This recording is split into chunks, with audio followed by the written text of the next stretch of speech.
And this little radio show was born in literally 3.5 minutes. This thing.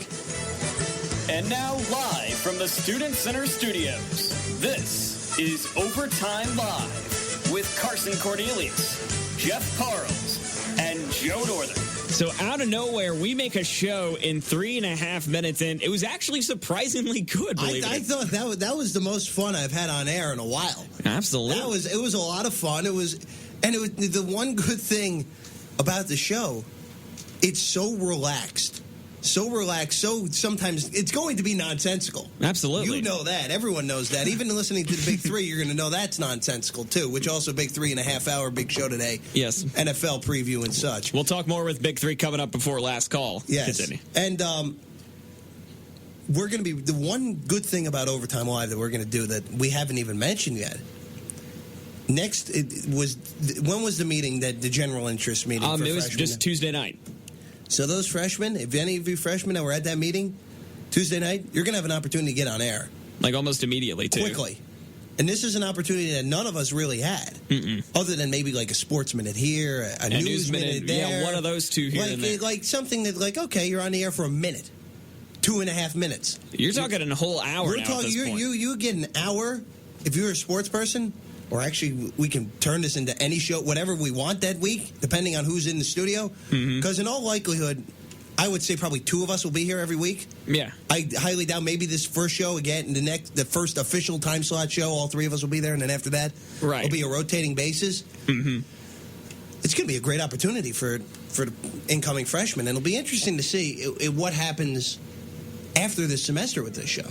See if we can turn this into a first semester deal every year. Like, okay, have three experienced people from the studio, and then help out first semester freshmen that want to get on the air, and maybe even get some more freshmen some shows the second semester of this first year. Absolutely. I know I will say this year it is a record for how many shows that are on the station this year. A ridiculous amount of shows. A ridiculous amount. And this is also just a good way to get you that competitive edge, because from what I've heard around the station next semester, there might be a cap from what I've heard, potentially. If you don't perform, you're probably not going to be kept around. So we'll see what happens with that. So Overtime Live, that's going to be from 1 to 2, 12:30 to 2. I'm not sure how we're going to... It's either... We haven't had...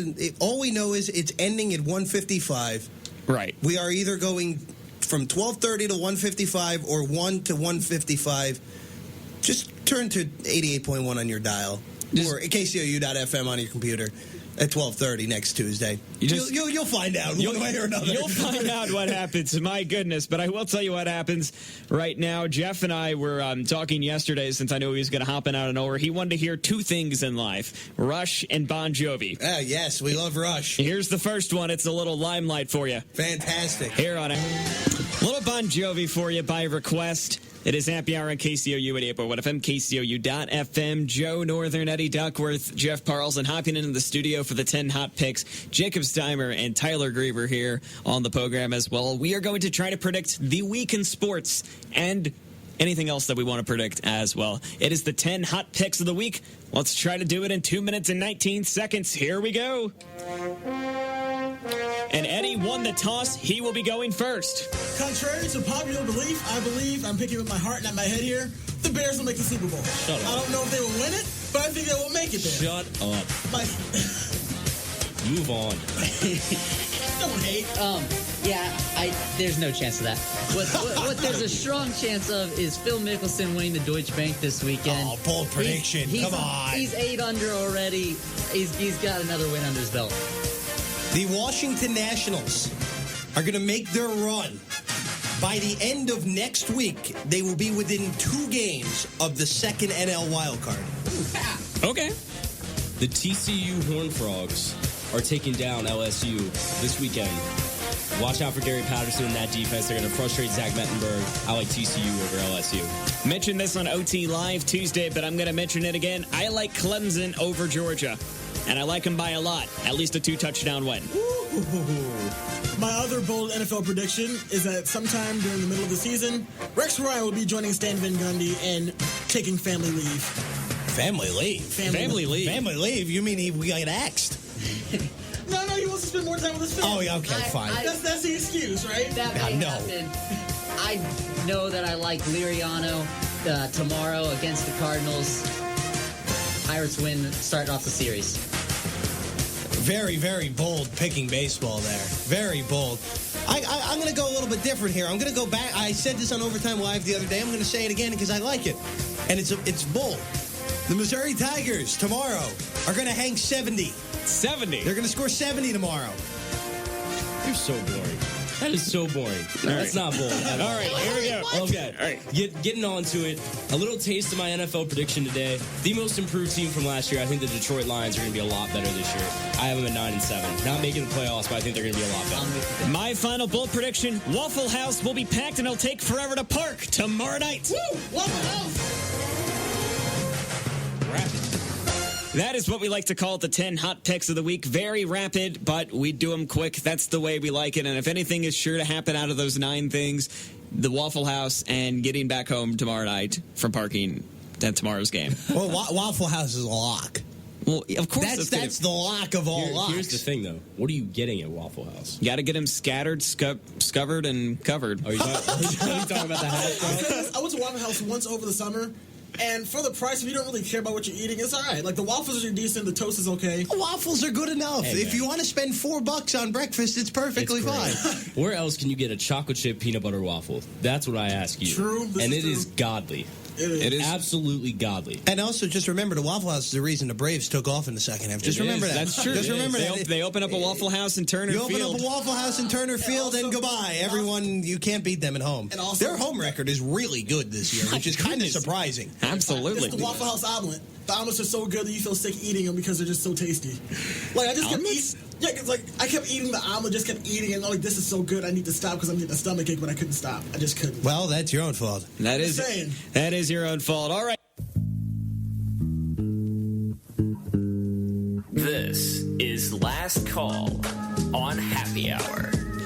All right, folks, it's time to wrap it on up and get on out of here. But before we get to the last call, here's a preview of what's coming up on the Big Three. Jeff, Tyler, what you guys got today? Big Three, big show as usual. Taylor Wilson will be here again. That's two in a row for Taylor. I think that's quite an accomplishment. Well, it's not unexpected for him. I mean, he's kind of is part of it. I know, but he did miss the first show, so it'll be. I know it'll be the running gag, but not really at all. But we'll be first segment. We're going to be going over last night's absurdity in college football, especially that Vanderbilt Ole Miss game was easily the best game of the year so Instant far. classic of a game. Mm-hmm. Easily the best game of the year, even though the season's one day old.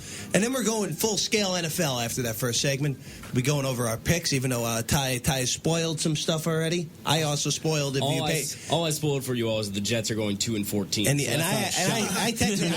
I technically spoiled my picks on Tuesday, but people don't pay attention to my Twitter anyway, so that's okay. But full-scale NFL today, Joe. All right, that's coming up in about 10 minutes here on KCOU. Last call where we sort of like the FaceTime on Around the Horn where we got a minute to say whatever the heck we want. Eddie, I'll let you start first since you somehow sat through 2 hours of this madness already today. All right, well, I'm going to start my rant, and my rant is about customer service.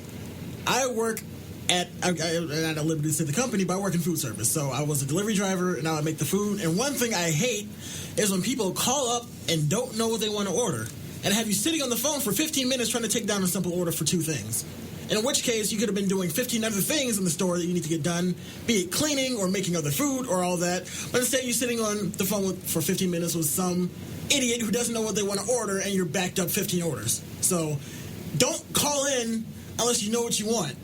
Don't call in asking for prices. Check the prices online before you call in. Get a menu. When you call on the phone, have your order ready. And in that way, I can take your order and give you the price, and we can be out of there in about 2 minutes. That way, I don't waste my time, and you don't waste your time. Simple as that. Tyler, what you got? What do I got today, Jeff? I don't know. Actually, I remember on the Big Three last year, we did a segment about how I thought that football is more applicable to your dating / love life than baseball is. And this week, a situation arose in which that rang true again. It was true. I have a friend who is courting this nice young woman. Okay. Use the word courting. Use the word courting. That's fair. That's fair. I'm good friends with both of them. And, it's moving along very nicely. They seem to like each other. And I compared it. He's hung out there like a couple times now and, just moving along, having a good time. I compared it to a Tom Brady 12-play, 84-yard drive. He's hitting his slant routes, throwing like a half-back dive in there every now and then. And one of these days, she's going to come with an all-out blitz to really test him. Enough. And he's going to need some pass protection from one of us. Who's the one? You're going to play left tackle? No, are you going to be Joe Thomas? Not the left tackle. I'm talking about the running back who's got to pick up the blitz at the last second. So you don't have enough athleticism to pick up the block as a running back. Well, who's going to do it then? Dunkel? He has. You know what? Maybe his blue glasses will fend him off. Maybe so. And I actually do have a rant now because this just came across the wires here. Okay. The MLS is considering that New York Football Club, the new team, NYCFC. Yes, that they're adding. They are considering building the stadium next to Yankee Stadium. Oh boy! Now MLS. Now, here's what I have to say to this, and it's a 2-letter word. No. There it is. No. Couldn't have guessed that. Bad idea. Here's the thing. It's already a fiasco. Let's put it this way. It's a fiasco to not... for most people, it's not as easy for public transportation as they make it out to be to go to Yankee Stadium. You have to go on public transportation in the Bronx. Mm-hmm. You don't want to do that. No, of course not. If you put a soccer stadium... Where are they going to put it? They're not going to put it at the old site of the old Yankee Stadium where they have baseball fields. No. Of course not. You want to put it more in the Bronx? No. You want to put it where the shopping mall is? No. No, MLS. Bad. Don't do it. If you're going to put a team in New York, you know what? Put them play indoors for a year. Play them at MSG. Who cares? Play them at Yankee Stadium. That's not a bad idea. Just don't build a new stadium next to either of the baseball stadiums. It should be a fiasco for everyone. Absolutely. My rant today is more so necessarily of a hype rant, I guess you could say. I say this over and over, but I don't think a team from the SEC is going to win a national championship. And here is why. I have never seen a tougher SEC schedule than I've seen this year with the major powerhouses as LSU, Georgia. As we were talking the other day, Jeff, you think Georgia could potentially go 1-3 to start? If Georgia loses this weekend, they are going 1-3 to start. It's good. All these major teams are going to slug it out with one another, and I don't see one of them will get to the national championship game. No question about that. But are they going to win it? I'm not sold on that. Joe, who's beating them?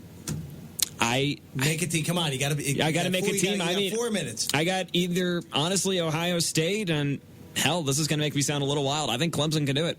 I'm really thinking Clemson. The thing is with Clemson, and we said this last week.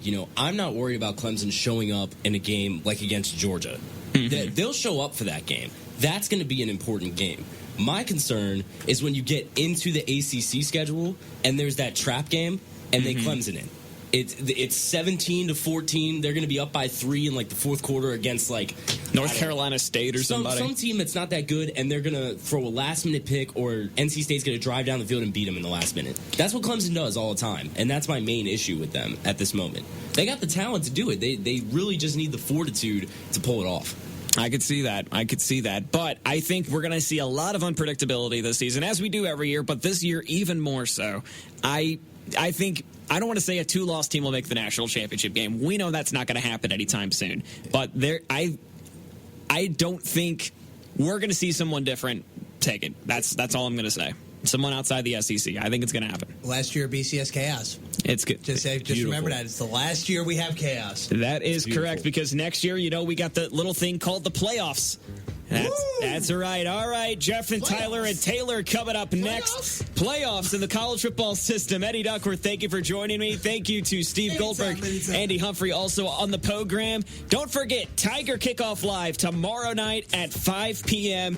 Anthony Del Fiacco and I will get you ready for Mizzou versus Murray State. Kickoff shortly after 6 p.m. And, of course, Overtime Live. Just tune in 12:30 Tuesday. You may not know what you're going to hear, but you're going to hear something good. Hey, you'll hear something ridiculous, that's for sure. That's for sure. Folks, we're out of here. See you next Friday, 10 a.m. to noon. More importantly, Tiger Kickoff tomorrow night at 5 o'clock. Check out the podcast on the Facebook page. I am Joe. I am out. Have a great weekend, everybody. Just be careful out there.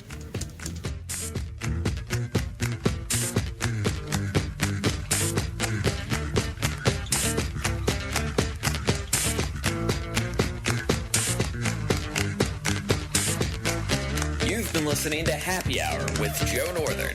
Happy Hour is a presentation of KCOU 88.1 FM, Columbia. For more on Happy Hour, log on to the